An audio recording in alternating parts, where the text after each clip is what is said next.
বন্ধুরা, আপনাদের জীবনে যদি চরম ভয়ঙ্কর দারিদ্রতা লেগেই থাকে, তাহলে এই গাছের শিকড় ধারণ করুন। 3 দিনের মধ্যে আপনার জীবন থেকে সমস্ত প্রকারের দুঃখ, কষ্ট, জ্বালা যন্ত্রণা ও দারিদ্রতা দূর হবে এবং সুনিশ্চিত আপনাদের সৌভাগ্য ফিরবেই ফিরবে, তথা আপনার জীবনে যেমন সকল প্রকার দুঃখ, কষ্ট, দারিদ্রতা যেমন দূর হবে, ঠিক তেমনি আপনি আপনার জীবনে অখণ্ড সৌভাগ্যের অধিকারী হবেন। দেখুন বন্ধুরা, অপরিচিতা গাছের মূল ধারণ করেছি, তুলসী গাছের মূলও ধারণ করেছি, কিন্তু আজ আমি আপনাদেরকে এমন একটি বিশেষ গাছের মূলের কথা ধারণ করার কথা বলবো, যা আপনাদের ভাগ্য সুনিশ্চিতভাবে পরিবর্তন করে দিতে পারে। দেখুন বন্ধুরা, এ কথা সত্য যে প্রত্যেক মানুষের জীবনে কোনো না কোনো সমস্যা লেগেই থাকে এবং আজকের দিনে যা পরিস্থিতি, দুঃখ, কষ্ট, দারিদ্রতা, জ্বালা যন্ত্রণা, অশান্তি, কলহ, এই সকল প্রত্যেকটি আজকের এই বর্তমান সমাজে নিত্য সঙ্গী হয়ে উঠেছে।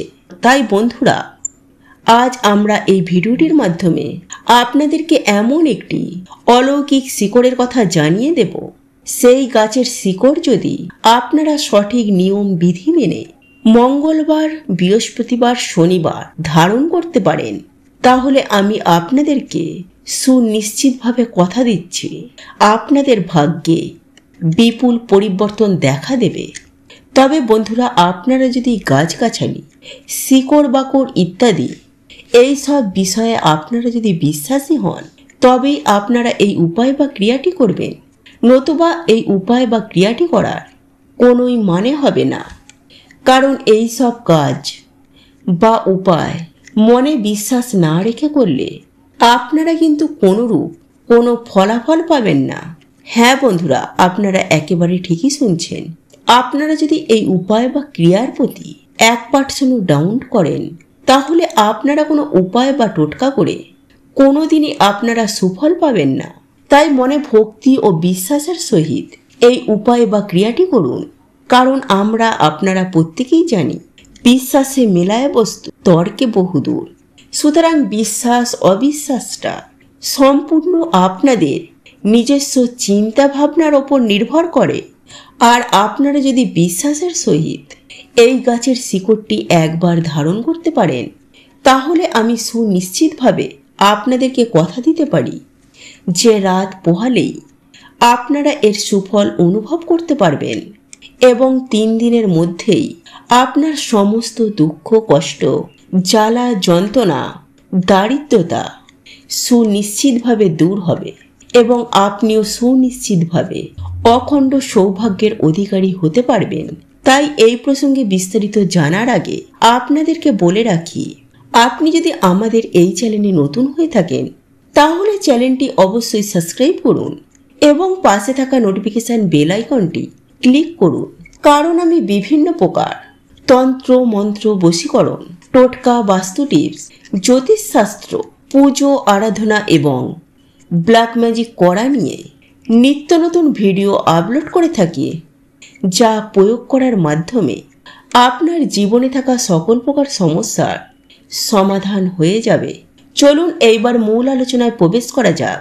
তবে মূল আলোচনায় প্রবেশ করার আগে আপনাদের হৃদয়ে যদি মা লক্ষ্মীর প্রতি শ্রদ্ধা, ভক্তি, ভালোবাসা থেকে থাকে, তাহলে জয় মা লক্ষ্মীর জয় লিখে কমেন্ট অবশ্যই করবেন।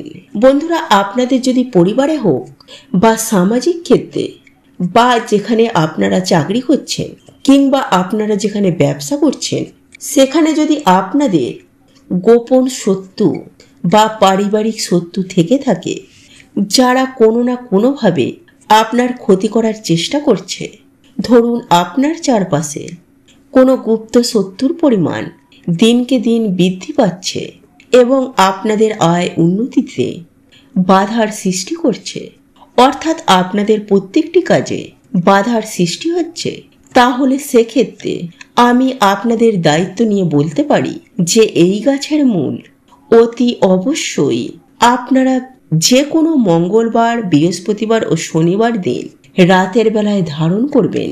তাহলে হাতে নাতে রেজাল্ট আপনার জন্য অপেক্ষা করছে। তবে বন্ধুরা, এই গাছের মূল বা শিকড় শুধু ধারণ করলেই হবে না, সঠিক নিয়ম ও বিধি মেনে আপনাদেরকে কিন্তু এটিকে ধারণ করতে হবে। তাই চলুন স্টেপ বাই স্টেপ আপনাদেরকে সুন্দরভাবে জানিয়ে দেওয়ার চেষ্টা করি যে কিভাবে আপনারা এই গাছের মূলটিকে সংগ্রহ করবেন এবং ধারণ করবেন। বন্ধুরা, আপনারা যে কোনো সময় এই জিনিসটিকে সংগ্রহ করতে পারেন, অর্থাৎ এই গাছের শিকড়টি। তবে সন্ধ্যার পর এই গাছের শিকড়টি আপনারা সংগ্রহ করবেন না। এটি সূর্য থাকাকালীন এটিকে সংগ্রহ করে বাড়িতে আনবেন, কিন্তু এটি আপনাকে ধারণ করতে হবে রাত্রেবেলায়। দেখুন বন্ধুরা, আপনারা প্রত্যেকেই জানি যে কোনো গাছের মূল আয়ুর্বেদিক চিকিৎসায় যে শুধু ব্যবহার করা হয় তা কিন্তু মোটেও নয়।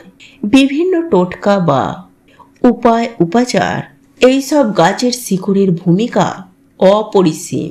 শুধু আমাদের জানা দরকার কোন গাছের শিকড় বা কোন গাছের মূল কোন কোন কাজে লাগে।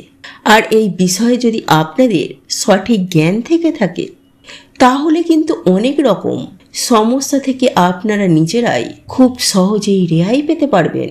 তাই আজ আমি আমার এই ভিডিওটির মাধ্যমে যে গাছটির কথা আপনাদেরকে বলবো সেটি হলো আমাদের পরিচিত একটি গাছ, এবং এই গাছের পাতা মা লক্ষ্মীর পূজায় অতি অবশ্যই প্রয়োজন পড়ে। আর এই গাছটি হলো পান গাছ।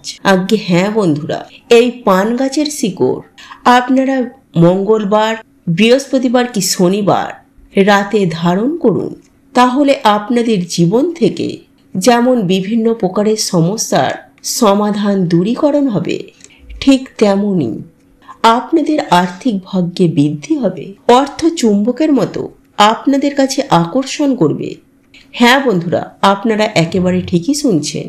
আপনারা শনিবার অথবা বৃহস্পতিবার কি মঙ্গলবার এই 3টি দিনের মধ্যে আপনারা স্নান করে শুদ্ধ বস্ত্র পরিধান করে নিত্য পুজো আরাধনা যেভাবে করেন বা মা লক্ষ্মীর পুজো যেভাবে করেন ঠিক সেভাবেই আপনারা পুজো আরাধনা করবেন। তথা এই দিন কিন্তু আপনাদের নিরামিষ আহার গ্রহণ করতে হবে। কোনো মতে কোনো পরিস্থিতিতে আপনারা আমিষ আহার গ্রহণ করবেন না। সেই সঙ্গে সঙ্গে আপনারা মা লক্ষ্মীর পুজো আরাধনা করার জন্য আপনার বাড়ির প্রত্যেকটি চৌকাঠে মা লক্ষ্মীর পদচিহ্ন অঙ্কন করবেন, সেই সঙ্গে আলপনা দেবেন এবং সকালে স্নান করার পর শুদ্ধ বস্ত্র পরিধান করে আপনারা এই পান গাছের 2টি মূল বা শিকড় আপনাদেরকে সংগ্রহ করতে হবে। এরপর আপনারা কিছুটা পরিমাণ গঙ্গা জল দিয়ে ওই পান গাছের শিকড়গুলিকে ভালো করে ধুয়ে নেবেন। আপনার ঠাকুর ঘরে পরমেশ্বর ভগবান শ্রী বিষ্ণু বা পরমেশ্বর ভগবান শ্রীকৃষ্ণের মূর্তি বা ছবি থাকলে তাহলে এই শিকড়গুলি সেই মূর্তি বা ছবির পদতলে স্পর্শ করিয়ে আপনার সকল মনস্কামনা জানিয়ে প্রণাম করে শিকড়টি কপালে একবার স্পর্শ করাবেন। তারপর আপনার বুকে একবার স্পর্শ করিয়ে আপনি সেই জিনিসটি আপনার হাতে পড়বেন। আর এক্ষেত্রে পুরুষেরা ডান হাতে ধারণ করবেন এবং বাড়ির যারা মা বোনেরা আছে তারা পড়বেন বাম হাতে। বন্ধুরা, এই শিকড় বা মূলটি লাল সুতো বা ধাগা দিয়ে আপনারা ধারণ করতে পারেন বা কোনোরূপ রূপোর তাবিজে ভরে এই শিকড় বা মূল আপনারা ধারণ করতে পারেন। সেটা সম্পূর্ণ আপনাদের উপর নির্ভর করে। বন্ধুরা, এর ফলে আপনার মনে যাবতীয় ইচ্ছা 3 দিনের মধ্যে আপনার মনোবাসনা বা মনস্কামনা তা পূরণ হয়ে যাবে। আর আপনাদের মনোবাসনা পূর্ণ হয়ে যাওয়ার পর আপনারা ঠিক 1 সপ্তাহ পর মা লক্ষ্মীর পুজো আরাধনা করবেন, নতুবা বাড়িতে একবার সত্যনারায়ণের সিন্নি দেবেন। বন্ধুরা, এই উপায় বা ক্রিয়াটি করলে আপনাদের ভাগ্যের পরিবর্তন সুনিশ্চিতভাবে হবে। দেখুন বন্ধুরা, আপনারা প্রত্যেকেই জানি যে কোনো গাছের শিকড় যদি সঠিক নিয়ম বিধি মেনে ধারণ করা যায় তাহলে কিন্তু সুনিশ্চিতভাবে সুফল পাওয়া যায়। আর এই পান গাছ মা লক্ষ্মীর অত্যন্ত প্রিয় একটি গাছ। আপনারা নিশ্চয়ই জানেন যে এই পান পাতা ছাড়া মা লক্ষ্মীর পুজোই প্রায় অসম্পূর্ণ হয়ে যায়। তাই এই উপায় বা ক্রিয়াটি যদি আপনারা একবার করতে পারেন, তাহলে আমি আপনাদেরকে কথা দিচ্ছি আপনারা হাতে নাতে রেজাল্ট পাবেনই পাবেন। তো এই ছিল আমাদের আজকের ভিডিওটি কেমন লাগলো তা কমেন্ট করে অবশ্যই নিজের মতামত জানাবেন। ভালো লেগে থাকলে অবশ্যই একটি লাইক করবেন। কমেন্টে ভক্তি, ভালোবাসা ও শ্রদ্ধার সহিত জয় মা লক্ষ্মী দেবীর জয় বা জয় শ্রীকৃষ্ণ রাধে রাধে একটি বারের জন্য হলেও লিখে যাবার জন্য অনুরোধ জানাচ্ছি। আর আপনি যদি আমাদের চ্যানেলে নতুন দর্শক হয়ে থাকেন তো বিশেষভাবে অনুরোধ করব চ্যানেলটি অবশ্যই সাবস্ক্রাইব করে পাশে থাকা নোটিফিকেশন বেল আইকনটি অন করে রাখবেন। তাহলে সকলে সুস্থ থাকুন, ভালো থাকুন পরম করুণাময় ঈশ্বরের অশেষ কৃপায়। তো আবারও কথা হবে আপনাদের সাথে নতুন কোনো ভিডিওর বিষয় নিয়ে।